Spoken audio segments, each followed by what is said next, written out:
Pessoal, rapidinho aqui, ó. Acabei de fazer a troca do manicoto. Tá, que tinha quebrado, que é o manicoto original da moto. Tá, tinha quebrado aqui, como vocês tinham visto aí.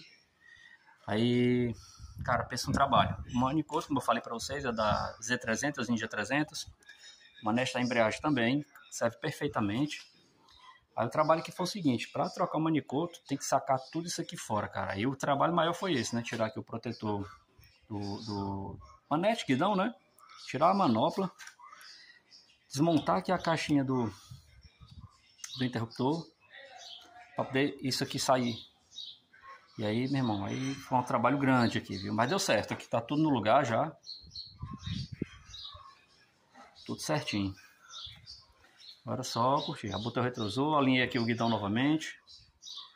Mas muito bom, igualzinho, idêntico ao da Royal, só que custando metade do preço, tanto a manicoto como a manopla, manete.